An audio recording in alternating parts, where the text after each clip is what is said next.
जिनमें खुशी खुश खुश होने का संस्कार चाहिए, संतुष्टता के संस्कार चाहिए, हर चीज के संस्कार चाहिए ना। तो साधनों से खुश होना वो खुश नहीं होता है, हम सभी जानते हैं उसको। उसको क्या कहेंगे जो साधनों से खुश होता है? इच्छा वाला संस्कार कि ये हुआ इसलिए खुश। एक्सपेक्टेशन से जो खुश होता है, मतलब वही साधनों से व्यक्ति के जब मनुष्य की बात आती है तो एक्सपेक्टेशन होता है, और जब साधनों की वस्तुओं की बात आती है तो इच्छा की बात होती है। इच्छा है तो इच्छा और एक्सपेक्टेशन संतुष्टता और खुशी को नहीं ला सकता है। तो बाबा ने हमको खुश नसीब बनाया, जिनकी खुशी साधनों पर आधारित नहीं, जिनकी एक्सपेक्टेशन मनुष्य आत्माओं पर आधारित नहीं। और फिर बाबा ने आज रॉयल्टी की कई बातें बताई, तो आप सभी नोट करें धारणा की पॉइंट्स बाबा की जो रही है, जो बाबा बता रहे हैं, और लास्ट में पूछेंगे, आप सभी नोट करना। 19-12 के महावाक्य है। मीठे बच्चे,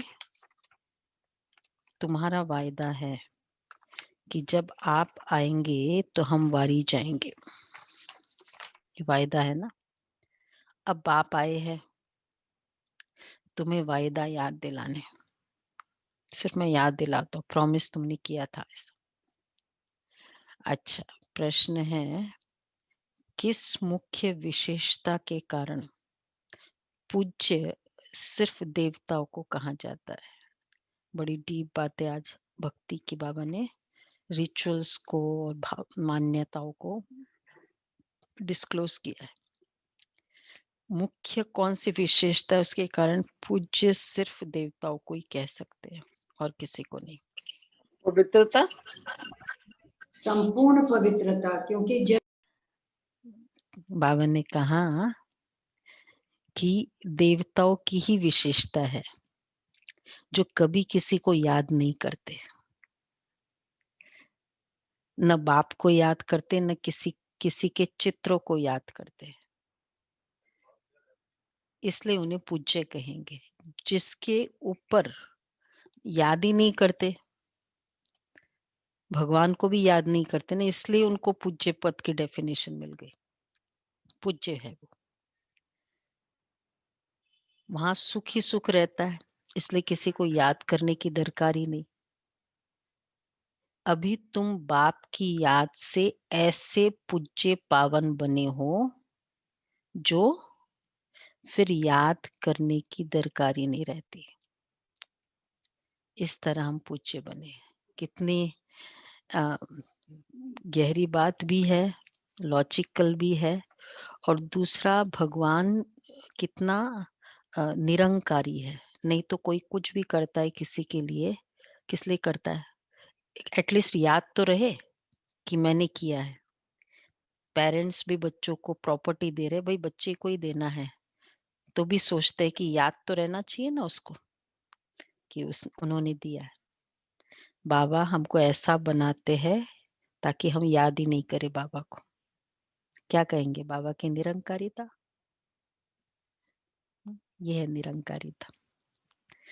इसलिए जब ऐसा हो तो उसको कहेंगे पूज्य, बल्कि और स्टेटस ऊंचा बना दिया मेरे जैसे।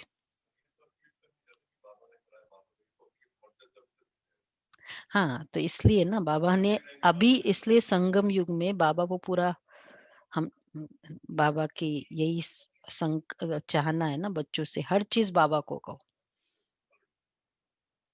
ओम शांति। मीठे मीठे रूहानी बच्चे, अब रूहानी आत्मा तो नहीं कहेंगे, रूह अथवा आत्मा एक ही बात है।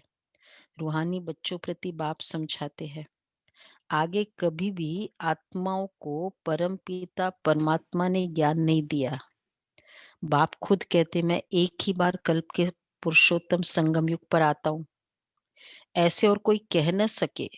सारे कल्प में सिवाय संगम युग के बाप खुद कभी आते ही नहीं है, बाप संगम पर ही आते हैं जबकि भक्ति पूरी होती है, और बाप फिर बच्चों को बैठ ज्ञान देते हैं, अपने को आत्मा समझ और बाप को याद करो। ये कई बच्चों के लिए बहुत मुश्किल लगता है बहुत सहज, परंतु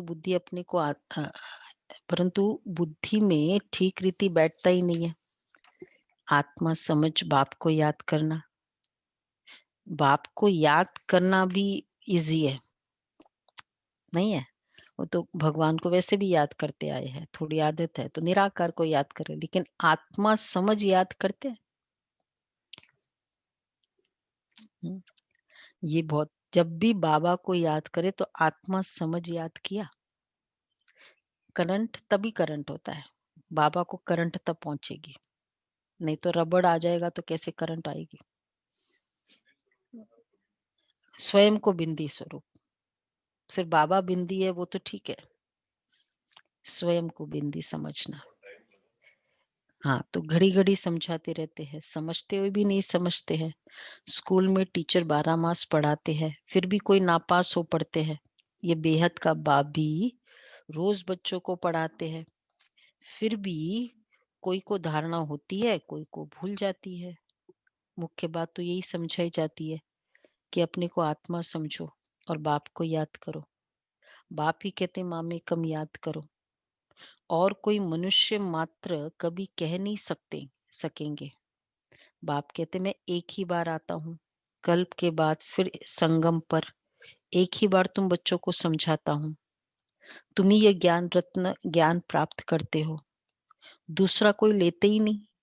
प्रजापिता ब्रह्मा के तुम मुख वंशावली ब्राह्मण इस ज्ञान को समझाते हैं, समझते हो। जानते हो कल पहले भी बाप ने इस संगम पर ये ज्ञान सुनाया था। सभी को क्लियर है? पिछले कल्प में भी इसी संगम पर इसी समय लॉकडाउन पीरियड में जिन्होंने जन्म लिया तो उस समय ज्ञान सुनाया था, याद आया? कंफर्म है, क्लियर है, निश्चय है? इसलिए तो लॉकडाउन हुआ, नहीं तो जन्मते कैसे? कैसे राजेंद्र भाई? नहीं तो लॉकडाउन नहीं होता। आता है कि कल पिछले संगम युग में भी ऐसा हुआ था, इसलिए तो ड्रामा में ज्यादा सोचने का कुछ रहता ही नहीं है ना। हाँ, ऑलवेज। हाँ, तो इसलिए बाप को भारत में ही आना पड़ता है, और धर्म वाले इन वर्णों में आते ही नहीं है, भारतवासी इन वर्णों में आते हैं, ब्राह्मण भी भारतवासी बनते हैं, इसलिए बाप को भारत में आना पड़ता है। तुम हो प्रजापिता ब्रह्मा के मुख वंशावली ब्राह्मण, ब्राह्मणों के बाद फिर है देवता और क्षत्रिय। क्षत्रिय कोई बनते नहीं है, तुमको तो ब्राह्मण बनाते हैं, फिर तुम देवता बनते हो, वही फिर धीरे धीरे कला कम होती तो उनको क्षत्रिय कहते हैं। क्षत्रिय ऑटोमेटिकली बनना है, क्षत्रिय बाबा नहीं बनाते, बाप ब्राह्मण बनाते और ब्राह्मण से देवता, क्षत्रिय नहीं बनाते। वो तो प्यून बनाने की जरूरत थोड़ी होती है, नहीं? और क्या, कम पढ़ो तुम ये बन जाओगे। बाबा देवता बनाने आते हैं, और हमारा एम है सत्युग के शुरुआत वाले राजाओं को तैयार करना, वो करो। बाद में वालों का भी नहीं, शुरुआत वाले। तो बाबा कहते हैं वही फिर धीरे धीरे कला कम होती है तो उनको क्षत्रिय कहते हैं। तो तीनों धर्म एक ही बाप अभी स्थापन करते हैं, ऐसे नहीं कि सत्युग त्रेता में फिर आते हैं। मनुष्य न समझने के कारण कह देते सत्युग त्रेता में भी आते। देखो 3 धर्म बाबा स्थापन करते हैं, दुनिया में एक धर्म स्थापन करते हैं और 3 धर्म स्थापन करते हैं, और वो एक धर्म स्थापन करते और वो चलता है कुछ समय तक वैसे अकेला, और उसके बाद तो फिर और भी आ जाते हैं। तो इसलिए वो चाहे चलता द्वापर से हो या कलयुग से स्टार्ट हुआ हो, जैसे अ, ये जो भी धर्म है, इस्लाम है, ये अ, जैनिज्म या जो भी जब से चला आए, एक तो वो अकेला नहीं होता है, थोड़े समय के बाद दूसरे दूसरे धर्म आते, 250 साल के बाद बुद्धिज्म आ गया, नहीं इस्लाम के बाद, उसके फिर 250 साल के बाद क्रिश्चियनिटी आ गया। तो फर्स्ट ऑफ ऑल अगर उसकी इंडिपेंडेंसी रही भी तो 250 साल, और उसके बाद तो फिर और भी ज्वाइन होते गए। और बाबा जो धर्म, भगवान जो धर्म स्थापन करते वो प्योरली संगम युग से लेकर त्रेता तक और कोई धर्म नहीं, वही वाला धर्म चलता है, देवी देवता धर्म, उसमें और कोई एडिशन नहीं होती है। तो ये परमात्मा और धर्म पिता का फर्क है। तो बाबा कहते हैं ऐसे नहीं कि सत्युग त्रेता में फिर आते हैं, मनुष्य न समझने के कारण कह देते हैं सत्युग त्रेता में भी आते हैं। बाप कहते हैं मैं युगे युगे आता नहीं हूँ, मैं आता ही हूँ एक बार कल्प के संगम पर। तुमको तो मैं ही ब्राह्मण बनाता हूँ प्रजापिता ब्रह्मा द्वारा, मैं तो परम धाम से आता हूँ। अच्छा ब्रह्मा कहाँ से आता है? ब्रह्मा तो 84 जन्म लेते हैं, मैं नहीं लेता हूँ। ब्रह्मा सरस्वती जो ही विष्णु के 2 रूप लक्ष्मी नारायण बनते हैं, वहां 84 जन्म लेते हैं, फिर उनके बहुत जन्मों के अंत में प्रवेश कर इनको ब्रह्मा बनाता हूँ। ये क्लियर हुआ सभी को? हमेशा बाबा कहते हैं फिलोसफिकल बातें भी नोट करें। आज पहले ये धर्म की बातें बताई,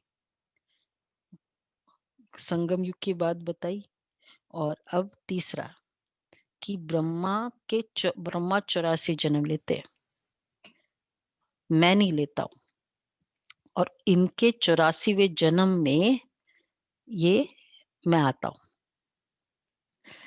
इनका नाम मैं ब्रह्मा रखता हूँ, जब मैं आता हूँ तो इनका नाम रखता हूँ। यह कोई इनका नाम अपना नहीं है, बाबा का ओरिजिनल नाम तो सबको पता ही है, लेखराज। तो ये उनका ओरिजिनल नाम ही है, वो तो छोटेपन का था, अभी नाम बदला है जबकि इनमें बाप ने प्रवेश किया है संगम पर। तो ब्रह्मा नाम क्यों रखा बाबा ने? ब्रह्मा नाम क्यों रखा फिर? इनके तन में आकर फिर ज्ञान सुनाया। मतलब आज की मुरली में नहीं है, बट अदरवाइज बाबा ने ये कहा है इनका नाम मैंने ब्रह्मा क्यों रखा है। तो क्योंकि हाँ, सो भी नाम बदलते, अभी नाम बदला है जबकि इनमें बाप ने प्रवेश किया है संगम पर, सो भी नाम बदलते तब है जब यह वानप्रस्थ अवस्था में है। वह सन्यासी तो घर बार छोड़ चले जाते तब नाम बदलते हैं। ब्रह्मा बाबा का नाम भी देखो, उन लोग तो घर बार छोड़ते हैं, पता है ना सन्यासियों की, ये अखंडानंद है, शिवानंद है, जो भी नाम है उनके बचपन के नाम नहीं होते हैं, नाम चेंज होते हैं। और इनका नाम ब्रह्मा क्यों रखा? इनका जब ब्रह्मा नाम रखा तो वो गृहस्थी थे, हाँ फिर सरेंडर हो गए पर रहे गृहस्थ में ही। तो तुमको, ये तो घर में ही रहते हैं, इनका नाम ब्रह्मा रखा। बाबा ने तो अपना प्रॉपर्टी ही बाबा को दे दी थी ना, जसोदा भवन जो था वो बाबा ने फिर कराची में लिया था, उसके एवजे में पवित्र बना। तो इनका नाम ब्रह्मा रखा, क्यों रखा? वन, क्योंकि ब्रह्म लोक से आते। सेकंड, इन्हीं से फिर ब्राह्मण, ब्रह्मा और ब्राह्मण, क्यों ब्राह्मणों को हाईएस्ट माना जाता है, यही कारण है। तुमको अपना बनाकर पवित्र ब्राह्मण बनाते हैं, पवित्र बनाया जाता है। ऐसे नहीं कि तुम जन्म से ही पवित्र हो, तुमको पवित्र बनने की शिक्षा मिलती है। कैसे पवित्र बने, वह है मुख्य बात। तुम जानते हो कि भक्ति मार्ग में पूज्य एक भी नहीं हो सकता। मनुष्य गुरु आदि को माथा टेकते हैं क्योंकि घर बार छोड़ पवित्र बनते हैं, बाकी उनको पूज्य नहीं कहेंगे। अच्छी डेफिनेशन आज बाबा ने पूज्य की क्लैरिटी की है। हाँ, मतलब जो भी सेंट्स है ये सब है वो पवित्र है, एग्रीड, पूज्य नहीं है। हम पवित्रता के कारण उनकी पूजा करते हैं, उन आत्माओं की, लेकिन पूज्य नहीं है वो। तो और फिर इसलिए वो टाइटल भी दे देते हैं, है ना, परम पूज्य और सब टाइटल देते। बाबा कहते वो नॉट अलाउड, हम ही नहीं लेते टाइटल वो। हाँ, और फिर पूज्य पूज्य, तो देखो एक्चुअली वही है, रिस्पेक्ट और पूज्य को उन्होंने एक कर दिया। रिस्पेक्ट देना होता है वो ठीक है, पूज्य बहुत बहुत आगे की डिग्री है। पूजा करने वाला, जो पूजनीय लायक है, उसको पूज्य कहा जाएगा। पूज्य वह है जो और पूज्य वह है, कितनी अच्छी डेफिनेशन है, सबको क्लियर है ना, वह जो किसकी भी याद न करे। ये भी एक फोर्थ फिलोसॉफिकल बात आज बाबा ने बताई, जो किसको भी याद न करे। मनुष्य सन्यासी लोग ब्रह्म तत्व को याद करते हैं ना, प्रार्थना करते हैं। देखो इसीलिए फर्स्ट ऑफ ऑल देवी देवताओं को भगवान बाबा ने पूज्य बनाया, अपने समान बना दिया। पूज्य का मतलब क्या है, जो किसी को याद नहीं करते, जो पूजनीय लायक है तो भी सतयुग में उनकी पूजा नहीं होती है। सतयुग में होती है देवी देवताओं की पूजा, होती नहीं। पूजनीय है, पूज्य है, लेकिन पूजा नहीं होती है। हाँ, फिर द्वापर ऑनवर्ड्स उनकी पूजा के लायक होते हैं। तो इसमें दो बातें हैं, एक तो बाबा की निरंकारिता जो हमने डिस्कस की, कि इतना बना के कि मुझे याद ही नहीं करे इसलिए बनाया तुमको इतना ऊंचा।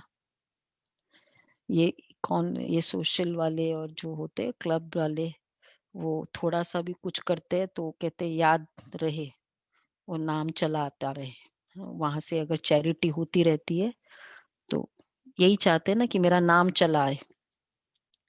भगवान इसलिए पूज्य बनाता है कि नाम भी न हो। और दूसरा, इतना पूज्य बना दिया क्योंकि वो किसी को याद नहीं करते और है पूज्य, तो लोगों ने क्या समझ लिया, यही भगवान है। तो भगवान का उसका अपना टाइटल भी उनको मिल गया। मतलब ये भी तो एक तरह से इनसिक्योरिटी होगी ना शिव बाबा के लिए, कि भाई मेरा टाइटल उनको मिला और प्लस वो मुझे याद भी नहीं करते। इसलिए लोगों ने सोच लिया जो भी देवी देवता है कौन है, भगवान है। पर ये किया किसने, ये सब बाबा ने किया। और इसलिए बाबा को देखो कितना समय लगता है संगम युग में, कि बच्चे मैं ही पूज्य हूँ, कितना टाइम लगता है। वैसे बाबा को थोड़ा ऐसे कर देना चाहिए एक संगम युग में, कि नहीं थोड़ा भाई मैं ही हूँ ये नहीं है, अभी से पहले अभी से ऐसे करे। क्योंकि हमेशा इतनी मेहनत करनी पड़ती है बाबा को, फिर नहीं है, कितना समय लगता है कि सिर्फ बाबा ही परमात्मा है और कोई परमात्मा है नहीं। ये मान्यता को बुद्धि से स्वीकार करने में टाइम बहुत लग जाता है। बहुत हैमरिंग चाहिए, बहुत लॉजिक चाहिए, बहुत मतलब इतना प्यार हो तब। पर ठीक है, बाबा ने किया है, बाबा मेहनत कर रहा है, फिर नहीं देता ना पूरा टाइटल। हाँ, तो ये भी एक, हाँ ये भी एक बड़प्पन है। बाबा कहते पूज्य वह जो किसको भी याद ना करे। इसलिए तो हम लोग जो श्री कृष्ण मतलब जो भी देवी देवताओं के बताते, उन्होंने भी पूजा की किसी की, सबका बताते। उन्होंने भी, शंकर जी भी समाधि में थे, वो भी किसी को याद करते थे। तो यही प्रूफ है कि उनसे ऊपर कोई है। सन्यासी लोग ब्रह्म तत्व को याद करते हैं, प्रार्थना करते हैं, सत्युग में कोई भी याद नहीं करते हैं। अब आप कहते तुमको याद करना है एक को, वह तो है परम पिता परमात्मा शिव। तुम्हारी, हाँ, तुमको याद, वह तो है ही भक्ति, वो वाला है भक्ति जो याद करने वाला है। तुम्हारी आत्मा भी गुप्त है, आत्मा को यथार्थ रीति कोई जानते ही नहीं है। सत्युग त्रेता में भी शरीरधारी अपने नाम से पाठ बजाते हैं, नाम बिगड़ तो पाठधारी हो न सके। कहाँ भी हो शरीर पर नाम जरूर पड़ता है, नाम बिगर पाठ कैसे बजाएंगे। हर कोई पाठ बजाता है नाम से, तो बाप ने समझाया है, भक्ति मार्ग में गाते हैं, आप आएंगे तो हम आपको ही अपना बनाएंगे, दूसरा न कोई। हम आपको ही हम आपका ही बनेंगे। ये आत्मा कहती है ना। भक्ति मार्ग में जो भी देहधारी है, जिनके नाम रखे जाते हैं, उनको हम नहीं पूजेंगे। हम जब आप आएंगे तो आप पर ही कुर्बान जाएंगे।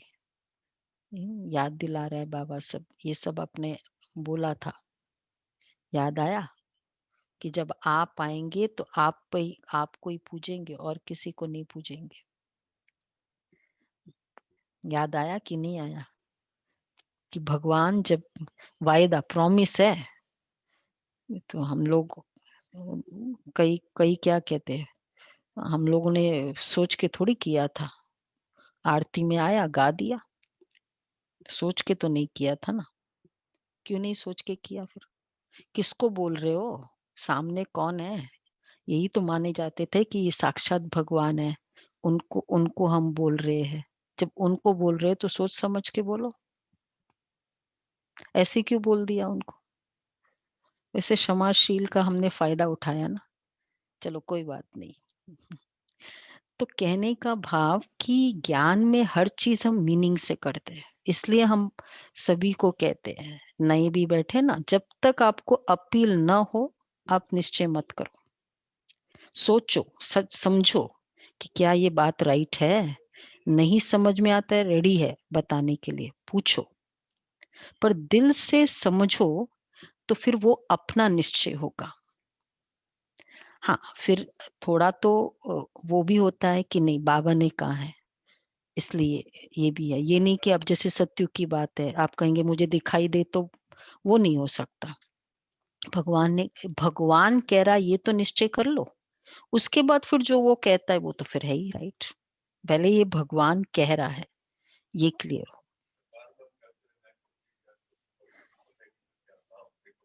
हाँ, तो फिर सब रॉन्ग कर दिया था ना। तो बाबा कहते हैं कि ये अ, आप आएंगे, ये स्टेटमेंट बोला था, हम आपका ही बनेंगे, ये आत्मा कहती है। भक्ति मार्ग में जो भी देहधारी है, जिनके नाम रखे जाते हैं, उनको हम नहीं पूजेंगे। जब आप आएंगे तो आप पर ही कुर्बान जाएंगे। कब आएंगे ये भी नहीं जानते। अनेक देहधारियों की, नामधारियों की पूजा करते रहते हैं। जब आधा कल्प भक्ति पूरी होती है तब बाप आते हैं, कहते तुम जन्म जन्मांतर कहते आए हो, हम तुम्हारे बिगर किसको भी याद नहीं करेंगे, अपनी देह को भी याद नहीं करेंगे, परंतु मुझे जानते ही नहीं है तो याद कैसे करेंगे। अब बाप बच्चों को बैठ समझाते हैं, देखो हम जानते नहीं थे, ये भी प्रूफ है भक्ति मार्ग में। सबसे बड़ा प्रॉब्लम क्या था? मन भटकता है, नहीं है? मतलब पता नहीं इतना सब कुछ समझते हैं, लीलाएं जानते हैं, फिर क्यों मन भटकता है? वो तो देहधारी के जो भी लीलाएं हम करें तो पता चलता है ना, वो तो विजुअलाइज करना होता है, इधर गए उधर गए उधर, वो तो फिर इजी हो जाता है। निराकार को तो फिर भी टाइम लगेगा, फिर ये प्रॉब्लम क्यों रही? तो बाबा कहते हैं, अब बाप बैठ बच्चों को समझाते, मीठे मीठे बच्चों अपने को आत्मा समझो और बाप को याद करो। बाप ही पतित पावन है, उनको याद करने से तुम पावन सत्व प्रधान बन जाएंगे। सत्युग त्रेता में भक्ति होती नहीं है। सत्युग में नई दुनिया बाप ने समझाया है, जितना तुम नजदीक आते जाएंगे कर्मातीत अवस्था होती जाएगी। जितना जितना सत्युग नजदीक आता जाएगा, जिसकी जो कर्मातीत अवस्था है, परफेक्शन की लेवल है, वो रीच होता जाएगा। इसलिए ये मुझे बड़ा अच्छा लगा जब मुरली पढ़ रहे थे, जिसका जितना अब सत्य अभी टुवर्ड्स द एंड आ ही रहे हैं, जिसका जितना पुरुष संस्कार है उसको हम एक्सेप्ट कर ले, क्योंकि उसका वही कर्मातीत अवस्था है। अब कोई प्रजा बनने वाली आत्मा है तो उसकी जो कर्मातीत लेवल की कितनी होगी, वो ज्यादा कर ही नहीं पाएगी। हम कहते क्या है, इतना समझाया फिर भी क्यों नहीं समझते, नहीं है। तो एक्सेप्ट करे कि उस आत्मा का जो पद होगा ना, उस अकॉर्डिंग तक ही वो जाएगी, उससे बियॉन्ड नहीं जा सकती। हम सोचे कि मैं तो इतना पुरुषार्थी हूँ या हम इतना समझते हैं, नहीं है। उसके संस्कार वहां तक ही है और वो वहीं तक जाएगा। इसलिए बाबा कहते हैं धीरे धीरे जैसे जैसे हम नजदीक आते जाएंगे, कर्मातीत अवस्था होती जाएगी। सतयुग में नई दुनिया, नए मकान में खुशी बहुत रहती है। फिर 25% पुराना होता है, तो जैसे स्वर्ग में स्वर्गी भूल जाता है। तो बाप कहते तुम गाते थे आपके ही बनेंगे, आपसे ही सुनेंगे। तो जरूर आप परमात्मा को ही कहते हो ना। आत्मा कहती है परमात्मा बाप के लिए। आत्मा सूक्ष्म बिंदी है, उनको देखने के लिए दिव्य दृष्टि चाहिए। आत्मा का ध्यान कर नहीं सकेंगे हम। आत्मा इतनी छोटी बिंदी है, ऐसा समझ याद करना मेहनत है।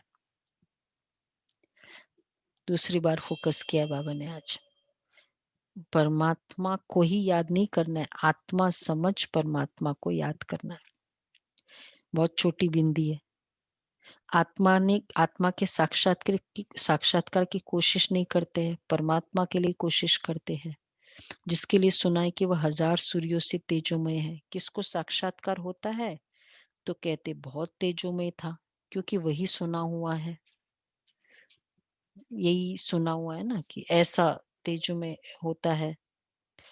जिसकी नौधा भक्ति करते देखेंगे भी नहीं, नहीं तो वो विश्वास ही न बैठे। बाप कहते आत्मा को ही नहीं देखा तो परमात्मा को कैसे देखेंगे। बाबा का भी तो इसी तरह साक्षात्कार होता था ना, कितनों को तेजोमय स्वरूप का साक्षात्कार हुआ। दादियों का सुना, कईयों को स्टार्टिंग में तो श्री कृष्ण दिखा, ये दिखा वो, और कईयों को तेजोमय स्वरूप दिखा, बस बाबा का तेजोमय स्वरूप। कई थे, कितनी बार सुनाती है हमारी बड़ी बहनें। बाबा के दिल्ली में भी जब स्थापना का कार्य हुआ था, तो फिर कई थे नहीं बिलीव करते थे, ऐसे कैसे ब्रह्मा के तन में भगवान आते हैं। तो फिर जैसे भी एक राजकुमार भाई था, नहीं बिलीव करते थे। मतलब बाकी सब अच्छा है, पटना से ज्ञान लिया था, लेकिन ये कि यहाँ भगवान आते वो नहीं बिलीव करते थे। फिर रजौरी में जब बाबा आए एक बार, तो फिर बोला मुझे मिलने जाना है। वो बिलीव ही नहीं करते थे, तो दादी ने मना किया। रुक्मणी दादी होती थी वहां उस समय, रुक्मणी दादी जो दिल्ली के इंचार्ज थी, पटना में होती थी। फिर फाइनली वो गए, बोला नहीं देखा, मिलना तो है। और बाबा वरांडा में बैठे थे। रजौरी में वरांडा नहीं है, रजौरी गार्डन देखा होगा तो। हाँ वेरांडा होता है ना एंटर में। बस बाबा की दृष्टि पड़ी,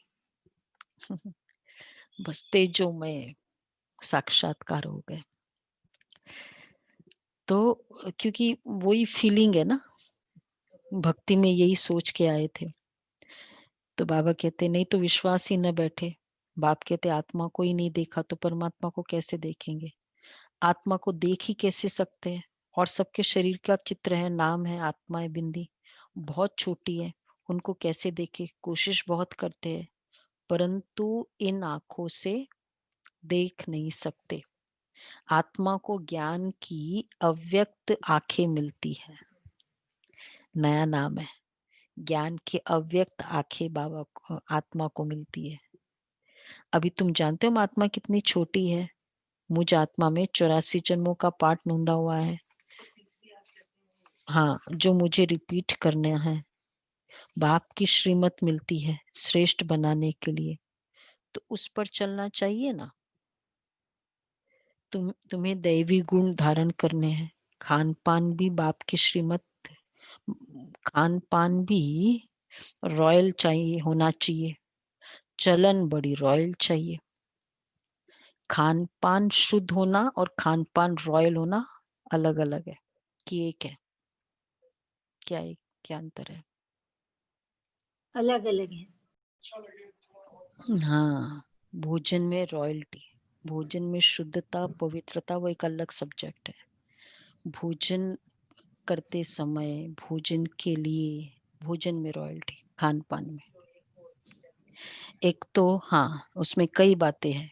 फर्स्ट, मतलब अगर बहुत अच्छा लगा, सब्जी ज्यादा अच्छी लगी, रोटी एक और ले खा ली, ये चीज ज्यादा अच्छी लगी, ज्यादा खा ली, हाँ कम खाया वो फिर मतलब उसमें टेम्पटेशन, हाँ टेम्पटेशन,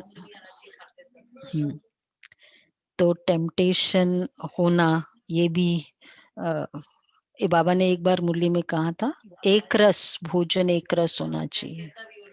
हाँ हाँ हाँ, ये बड़ा बहुत अच्छा। दूसरा, भोजन में करते समय आवाज नहीं आनी चाहिए। कई दूध पीते हैं ना, तो वो आवाज रॉयल्टी नहीं है। वो भी नहीं, आवाज नहीं आनी चाहिए। तीसरा, भोजन बंद करके, मुंह बंद करके खाया जाता है, खोल के नहीं, ये भी रॉयल्टी है। चौथा, कि भोजन में फिर जूठा छोड़ना, बाबा की यज्ञ का है, एक एक कणा चाहे भोग में मिलता है, वो तो है ही है। कभी कभी भोग भी, मुझे किसी ने एक दो बार कहा कि पूरा भरा हुआ भोग नीचे गिरा हुआ था। भाई मत लो तुम, मत लो, तुमको कौन कहता है, कम ले लो। भोग क्यों, तो भोग का तो खैर है ही है, लेकिन घर में भी जूठा छोड़ना है, बाबा का यज्ञ है ना, ये नहीं करना है। हाँ हाँ, बाबा का यज्ञ है ना, हम बाबा के घर में, सभी ने कल कहा ना, बाबा सब कुछ तेरा तेरा, सब कह दिया ना कल तो मुरली में सभी ने, तो ये भी है। हाँ आप दो, हाँ हाँ, तो ये है खान पान की रॉयल्टी, ये भी भोजन की रॉयल्टी है। बाबा हमको रॉयल देवता बनाते, वहां कैसे खाएंगे देवता, सब महाराजा के साथ बैठे हो आप लोग, तो क्या होगा, महाराजा के साथ सब राजाए महाराजाए आपके आसपास बैठे हैं। जस्ट इमेजिन करो, श्री कृष्ण मेरे बाजू में है, लक्ष्मी नारायण मेरे बाजू में बैठे हैं, कैसे खाते होंगे, उसके डाइनिंग टेबल में फिट होने लायक होना चाहिए ना। खान पान की बड़ी रॉयल्टी चाहिए। तुम देवता बनते हो, देवता खुद पूज्य है, ये कभी किसकी पूजा नहीं करते, ये तो डबल सिरताज है ना, ये कभी किसे पूजते नहीं, तो पूज्य ठहरे ना। सतयुग में किसको पूजने की दरकार ही नहीं, बाकी हाँ एक दो को रिगार्ड जरूर देंगे। बहुत ही अच्छी पॉइंट लगी मुझे, पूज्य नहीं है, मतलब वैसे वहां पूज्य की फीलिंग नहीं है, लेकिन रिगार्ड बहुत है, रिगार्ड पूरा है आपस में। सतयुग में पूज्य थोड़ी है कि मानेंगे, कि उनको पूजा करेंगे, रिगार्ड है। रिगार्ड और पूजा करना फिर भी डिफरेंट है। हो सकता है पूजा में रिगार्ड, रिगार्ड मतलब आंखों से कह दिया ना, काफी है, वो ही समझ जाएंगे, इशारा काफी है, उसको कहेंगे रिगार्ड। हाँ हाँ, मतलब रिगार्ड है, तो जिसको जिसको रिगार्ड होता है ना, वो आंखों के इशारों से समझ लेता है, और फिर चाहे, और पूजा कर रहे हैं, एडमिट कर रहे हैं और हमारी बात ही नहीं मान रहे हैं, वो वाला कौन सा रिगार्ड है, तो सतयुग में रिगार्ड होगा। रिगार्ड मन का होता है, पूजा केवल कर्म कांड भी हो सकती है। एग्जैक्टली हाँ, वो होता है ना, रिगार्ड मन का होता है। तो हमको रिगार्ड है, इसलिए हम लोग कोई दादियों को पूछते नहीं है, वो कहते हैं ना चलो हमको रिगार्ड है, बस दादी ने बड़ों ने कह दिया, फिर पत्थर की लकीर है। तो बाबा कहते हैं कि सतयुग में किसको पूजने की दरकार ही नहीं, बाकी हाँ एक दो को रिगार्ड जरूर देंगे। ऐसे नमन करना, इनको रिगार्ड कहा जाता है, ऐसे नहीं दिल में उनको याद करना है, रिगार्ड तो देना ही है। जैसे प्रेसिडेंट है, सब रिगार्ड रखते हैं, जानती है बड़े मर्तबे वाले हैं, नमन थोड़ी करना होता है, नमन थोड़ी करना है। प्रेसिडेंट है, नमन थोड़ी करते हैं, रिगार्ड देते हैं। तो बाप समझाते ये ज्ञान मार्ग बिल्कुल अलग चीज है। इसमें सिर्फ अपने को आत्मा समझना है, जो तुम भूल गए हो। शरीर के नाम को याद कर लिया है, काम तो जरूर नाम से ही करना है। बिगर नाम किसको बुलाएंगे कैसे? भल तुम शरीरधारी बन पाठ बजाते हो, परंतु बुद्धि से शिव बाबा को याद करना है। कृष्ण के भगत समझते हमको कृष्ण को ही याद करना है। बस जिधर देखता हूँ कृष्ण ही कृष्ण है, हम भी कृष्ण तुम भी कृष्ण। अरे तुम्हारा नाम अलग, उनका नाम अलग, सब कृष्ण ही कृष्ण कैसे हो सकते हैं? नाम भी अलग, सबका नाम कृष्ण थोड़ी होता है। जिधर देख तू कृष्ण कृष्ण, कृष्ण तो देह का नाम है ना, तो वो नाम अलग, तुम्हारा नाम अलग। जो आता है सो बोलते रहते। अब बाप कहते भक्ति मार्ग के सब चित्रों आदि को भूल एक बाप को याद करो। चित्रों को तो तुम पतित पावन नहीं कहते, हनुमान आदि पतित पावन थोड़ी है। अनेक चित्र है, कोई भी पतित पावन नहीं है। कोई भी देवी आदि जिसको शरीर है उनको पतित पावन नहीं कहेंगे। देखो, हम्म, हाँ, ध्यान, तो इसलिए वो कहते, बाबा कहते हैं देवी देवताओं को अनेक चित्र है, पतित पावन नहीं है वो। पतितों को पावन बनाने वाला चित्र नहीं है। हम केवल भावना से उनको मानते हैं, ये है उन्होंने अच्छे जो भी कहे, या पर पावन मैं बन जाऊं उनको याद करने से, वो तो एम ही नहीं है। कोई भी देवी आदि शरीर जिसको शरीर है उनको पतित पावन नहीं कहेंगे। ये फिफ्थ फिलोसफिकल बात है। कोई भी देवी का शरीर, मतलब जिनको शरीर है वो पतित पावन का उसको स्टेटस नहीं है। जिनको भी शरीर है, क्लियर है कि ये भी है। अनेक चित्र है, कोई भी पतित पावन नहीं है। 6-8 भुजा वाली देवी आदि कहते हैं, तो देवी आदि बनाते सब अपनी बुद्धि से। यह है कौन वो तो जानते ही नहीं है। ये पतित पावन बाप की औलाद मददगार है, ये किसको पता ही नहीं है। तुम्हारा रूप तो ये साधारण ही है, ये शरीर तो विनाश हो जाएंगे। ऐसे नहीं कि तुम्हारे चित्र आदि रहेंगे, ये सब खत्म हो जाएंगे। वास्तव में देवियां तुम हो, नाम भी लिया जाता है, सीता देवी, फलानी देवी। अच्छा, राम देवता नहीं कहेंगे। ये, ये भी एक अच्छी बात बाबा कह रहे हैं। भाई बहनों को तो देवी कह दिया, मतलब ये टाइटल दे दिया, भाइयों को देवता टाइटल क्यों नहीं दे देते?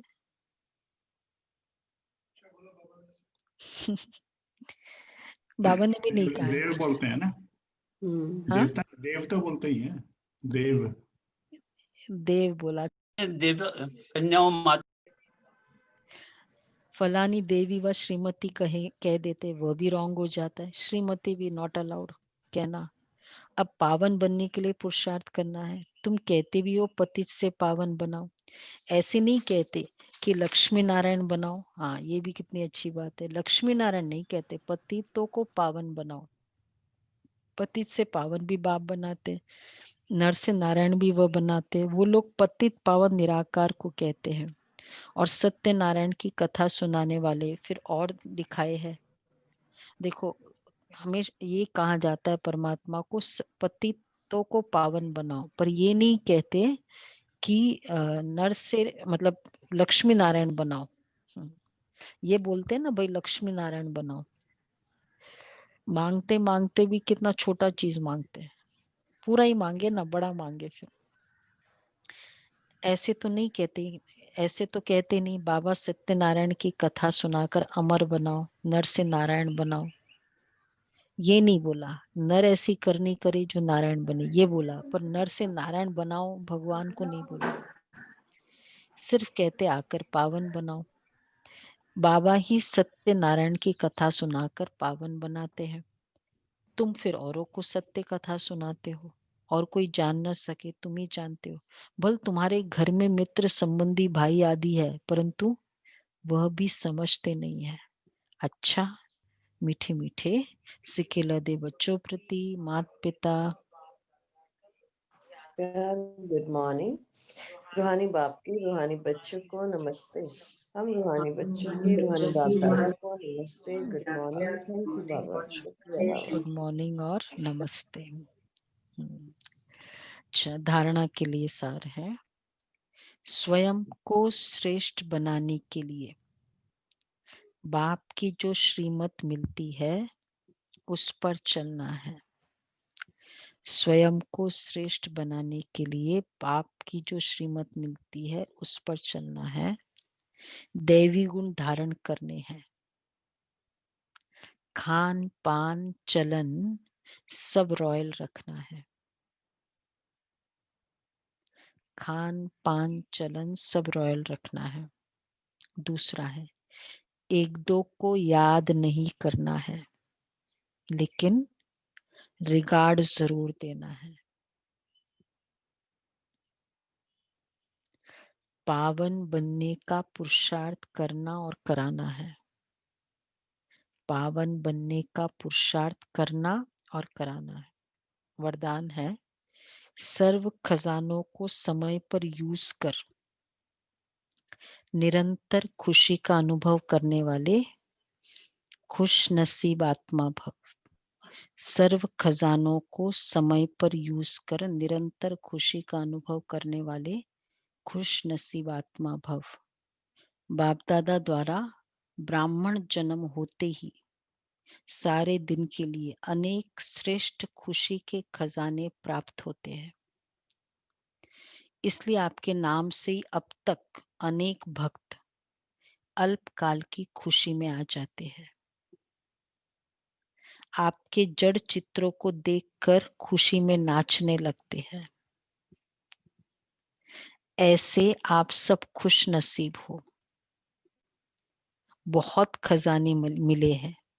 खुश नसीब क्यों है? क्योंकि बहुत खजाने मिले हैं, लेकिन सिर्फ समय पर यूज करो उन खजानों को।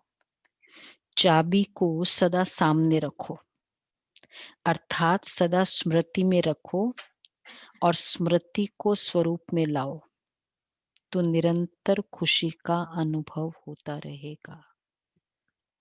निरंतर खुशी का अनुभव होता रहेगा। कब? स्मृति, हाँ, समय को स्मृति में लाओ। चाबी है मेरा बाबा, तो खजाने खुल जाएंगे। ठीक है, ये क्या बोलते हैं उसको, डबल लॉक। डबल लॉक भी है, चाबी भी है। तो उसको खोलो तो सारे खजाने खुल जाएंगे।